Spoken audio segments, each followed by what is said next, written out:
Assalamualaikum warahmatullahi wabarakatuh. Perkenalkan, nama saya Nabila Mutifti dengan NPM 25101086. Saya berasal dari Fakultas Hukum Universitas Islam Riau. Baiklah, di sini saya akan membahas kasus tentang narkoba. Di zaman sekarang, penyalahgunaan narkoba masih menjadi permasalahan serius di Indonesia, termasuk di kalangan pelajar, mahasiswa, dewasa, maupun remaja. Pada video ini, saya akan membahas narkoba dari sisi kesehatan, sosial, dan juga konsekuensi hukum. Nah, apa sih itu narkoba? Narkoba adalah singkatan dari narkotika, psikotropika, dan bahan aktif berbahaya lainnya, yaitu bahan zat yang dimasukkan dalam tubuh manusia baik secara oral ataupun dihirup maupun disuntikan yang dapat mengubah pikiran seseorang, suasana hati, perasaan, dan perilaku seseorang. Selanjutnya, apa saja sih faktor seseorang dapat melakukan narkoba itu? Yang pertama, dikarenakan adanya tekanan dari teman sebaya,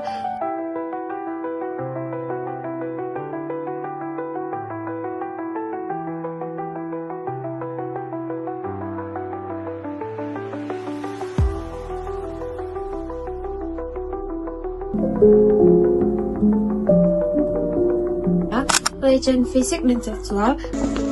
Adik cantik, mampir dulu sini. Minta nomor teleponnya dong.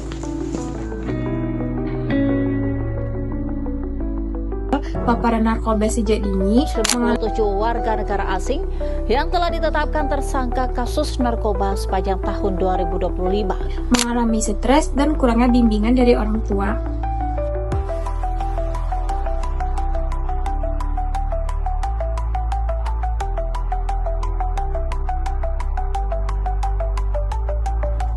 Baiklah, di sini saya akan membahas sebuah kasus hukum yang sedang booming di kalangan selebriti.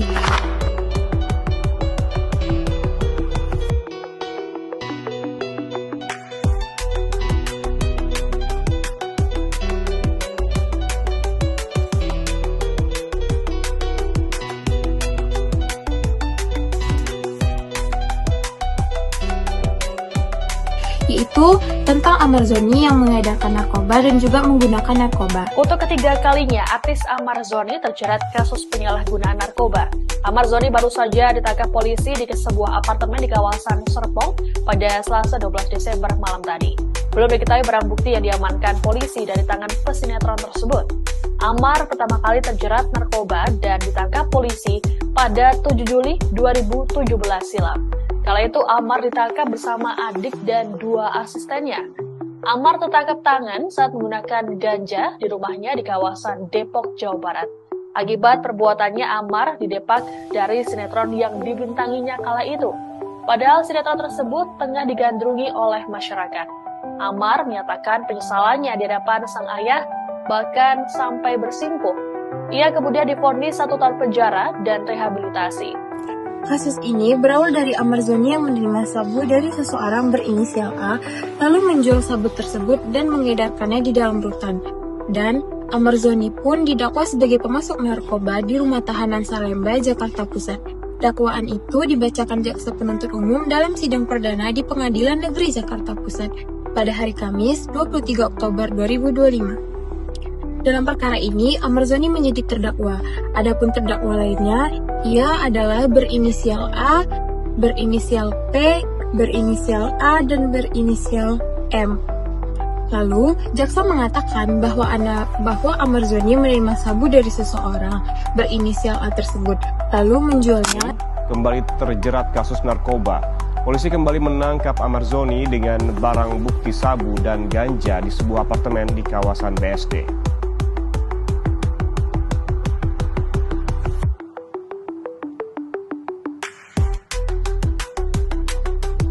Polisi melakukan penggeledahan di kamar apartemen yang disewa oleh Amar Zoni di kawasan BSD Serpong, Tangerang Selatan, Banten. Dan ditemukan barang bukti sebanyak 4 paket sabu dan ganja dari dalam kamar yang ia sewa. Amar Zoni ditangkap polisi saat berada di lobi apartemen, lalu menjalankan pemeriksaan secara intensif oleh penyidik Satres Narkoba Polres Jakarta Barat.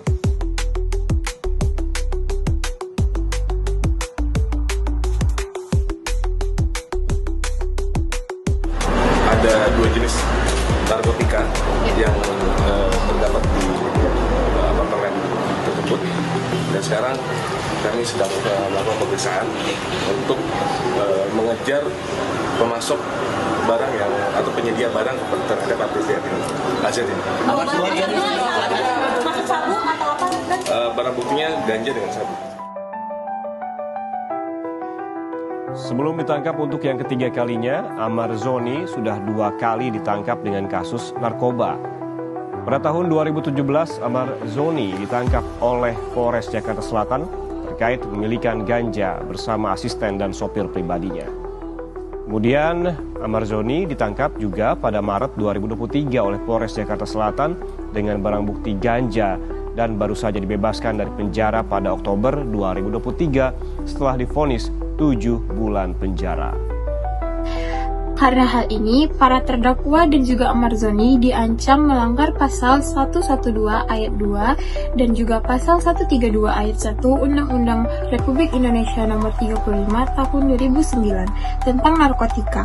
Amar Zoni saat ini berada di lapas Nusa Kambangan, Cilacap, Jawa Tengah. Ia dipindahkan bersama 5 warga binaan lain yang didakwa mengedarkan narkotika di dalam rutan Salemba.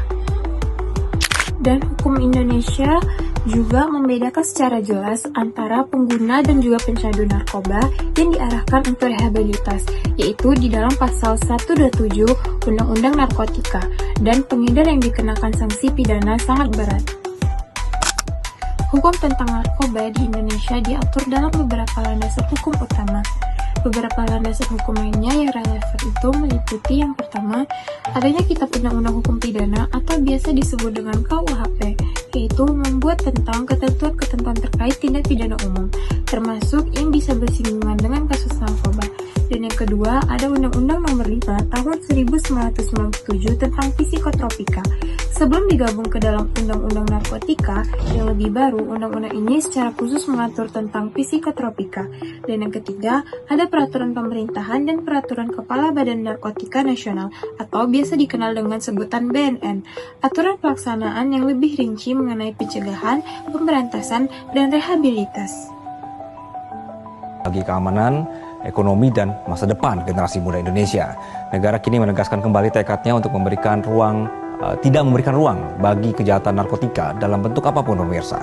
Kami hadirkan di siang hari ini adalah angka-angka berkenaan dengan perang melawan narkoba, pemirsa. Angka 214,8 ton ini adalah besarnya suplai narkoba yang berhasil diputus hanya dalam 1 tahun, mencakup ganja, sabu, ekstasi, sampai zat lain yang termasuk kategori narkotika. Kemudian kita bergeser ke sebelahnya, ada angka 29,3 triliun rupiah. Ini menggambarkan nilai atau juga potensi kerugian sosial dan ekonomi yang dapat terjadi jika barang terlarang ini lolos ke masyarakat. Lalu dengan ada 49.306 kasus, pemirsa, dan juga 65.000 lebih tersangka, jaringan peredaran narkoba masih sangat aktif. Penegak hukum bekerja keras menekan laju peredaran tersebut. Pemusnahan barang bukti menjadi bukti bahwa aparat tidak hanya menyita, namun juga memastikan barang haram ini tidak kembali ke pasar. Data besar seperti ini, pemirsa, menegaskan pentingnya kolaborasi lintas sektor penegak hukum, dunia pendidikan, komunitas, dan keluarga, agar upaya ini tidak hanya menghukum, namun juga melindungi.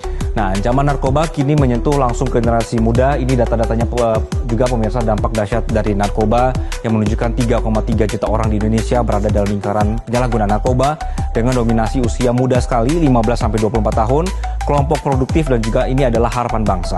Dan tidak kalah memprihatinkannya, sekitar 312.000 remaja berusia 15-25 tahun sudah terpapar narkoba. Ini bukan lagi di pinggiran, tapi juga sudah memasuki kehidupan sosial generasi penerus. Angka ini menunjukkan tantangan sistemik. Jika generasi muda terdampak, maka masa depan pembangunan ini juga ikut terancam. Dengan target nasional menekan prevalensi menjadi 1,7% pada 2025, Indonesia perlu memperkuat pencegahan sejak dini dari sekolah, keluarga, sampai rehabilitasi dan juga penguatan karakter. Perang melawan narkoba kini memasuki babak baru juga, pemirsa, bahwa ini adalah data terbaru tren peredaran narkoba baru. Jadi Kapolri kemarin menjelaskan bahwa sindikat mulai memanfaatkan senyawa farmasi dan zat psikoaktif baru untuk memproduksi narkotika.